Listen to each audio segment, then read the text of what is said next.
Some new information now to a disturbing story we first told you about yesterday on Happening Now. 4 young people have been arrested for another mall fight last night. This one at the Mills Mall in Philadelphia. It comes after multiple incidents Monday across the country, and it appears this one was planned on social media. Rick Leventhal live in our New York newsroom with more. Rick. John, it's hard to believe that organizing fights and mayhem in malls could actually be trending, but this appears to be the case with groups of teens coordinating disruptions on social media, and it didn't take long for police to catch on. The latest incident, as you mentioned, happened late yesterday in Northeast Philly. 300 to 400 juveniles arriving by bus at the Philadelphia Mills Mall, intent on wilding in the food court, according to cops who were waiting for them, tipped off to the plan by monitoring the mobile messaging app Snapchat. Police and mall security prevented most of the group from going inside, but as many as 90 of them did get in and started a ruckus. Some allegedly cursed and punched officers, who arrested 4 of them on multiple charges. When they got in the food court area, that's when they began acting disorderly. They were running around, jumping on tables and chairs, yelling and screaming and just carrying on. We just seen the cops flying from everywhere, and we just heard it was a flash mob. We tried to get in through JCPenney, but they already locked them all down. There were at least a dozen mall melees Monday in the midst of huge crowds returning gifts or looking for post-holiday deals. In some cases, there were mass evacuations after false reports of gunfire. In Ohio, officers used pepper spray to disperse a disorderly group. And Fayetteville, North Carolina was one of many locations where ambulances were called for injuries to innocent bystanders. In almost every case, the offenders were teens, and police say social media could be the common thread used to at least loosely organize these events. John. Rick Leventhal in our newsroom. Rick, thank you.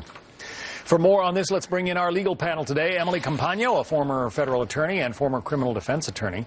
Nolan Klein is a defense attorney as well. Hats off, Emily, to the Philadelphia police. They got wind of this thing by monitoring Snapchat, apparently. When 200 kids show up on city buses, the police were able to prevent most of them from going into the mall, but I actually wondered whether that's even constitutional. Can police just say, hey, you're 17 and you're here with a horde, therefore you can't go in? They can, and here's why. Because remember that these malls are private property. So absolutely, the owners and operators of the mall can restrict whatever laws that they need, including utilizing the police, to prevent criminal behavior, which the police can do on public property as well if they have that sufficient notice that here they did on Snapchat. And the fact that all of these teens are facing charges, I'd like to point out a few that are interesting here. Number one, felony assault in the state of Pennsylvania does not require actual bodily injury. Fear of bodily injury is enough. And here, if an 18-year-old subjects a 12-year-old to fear of bodily injury, that ups the grading, i.e. the severity of the crime. Inciting a riot and participating in a riot can be as minimal as tumultuous behavior that substantially obstructs law enforcement's duties and or a rowdy, angry person in a crowd. So these charges sound a lot more dramatic than they actually can be here in reality, and that's what these teens are facing right now. If this was organized on social media, Nolan, I just have to wonder whether the law is keeping up with the times. I mean, you know, when I was a kid, if you wanted to get 200 people to show up at an event and you had to make phone calls to 1,000 people to get 200 of them to show up, you wouldn't be able to do it. But social media allows it like that. Right. I think that these kids may be out of school right now for the holidays, but a few of them are about to learn some hard lessons. And I would say that's particularly true of the one minor who reports are attempted to actually strike a police officer. And you're right. In times gone by, it may have been very difficult to round up a crowd of 200 people.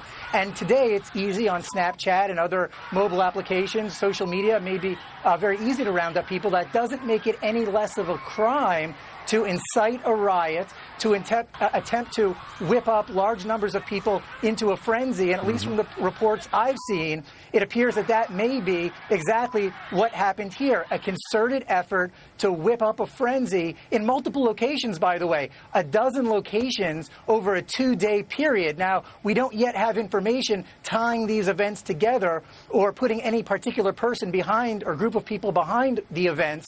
But certainly, right now, the circumstantial evidence seems to suggest that there is some connection, some tie, and this is not just happenstance in such a small 2-day period. And so certainly, certainly I would be looking to see if there any connections are drawn between these events. That's the point I was going to make, Emily. I mean, we've had this discussion now 2 days in a row because the day after Christmas there were at least a dozen riots erupting at shopping malls in a dozen different states. You know, hats off to the police in this Philadelphia Mills case for at least stopping most of those kids from getting in. But what are the mall owners supposed to do? Could they sue Snapchat, for instance?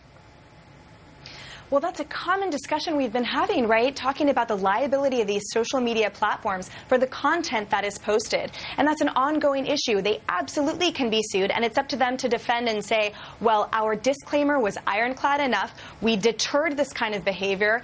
So we are hiding behind, for example, Section 230. We are not the posted content. That being said, the counter argument is, well, you're having an attractive nuisance. Obviously, these kids are going to use it in that way, or you actually do alter the content. You make it novel when you're using it in conjunction with advertisements for these youth. Note too that the fact of the internet that it crosses state borders elevates a lot of these charges to the federal component, which is something important to note.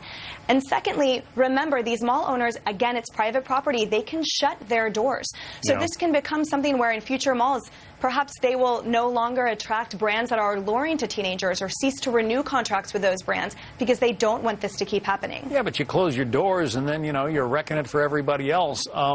Nolan, I'm surprised, frankly, that there was only one arrest, apparently, after this latest Philadelphia incident. Wouldn't the police be wise to, you know, throw a bunch of these punks in the paddy wagon and you know, let them spend the night in juvenile detention, or would they consider that a badge of honor, the punks? Well, I can't speak to whether any of these punks would consider it a badge of honor to spend the night in the paddy wagon. But what I can say is that I would imagine that the police arrested everyone who they could charge with a crime. I don't know that all 200 of the kids who showed up last night committed a crime. Certainly, I would imagine that people who destroyed property or were violent were arrested. I know it was only 4 people. We don't know all the facts yet. Let me say as well that I'm not so sure that Snapchat or any of these platforms could be held liable in this case. I think that, unfortunately for these business owners, since the people who created this mayhem probably are not worth suing, they have nothing, really their general liability insurance policies are going to be all that they're left to look to in this case. And it's really a shame that in this case of just gross incivility, at the end of the day, none of the people who actually committed these acts are probably going to be held liable in any significant way. We'll have to leave it there and hope that it doesn't happen again tonight. Nolan Klein, Emily Compagno, thank you both. Thank you. Melissa.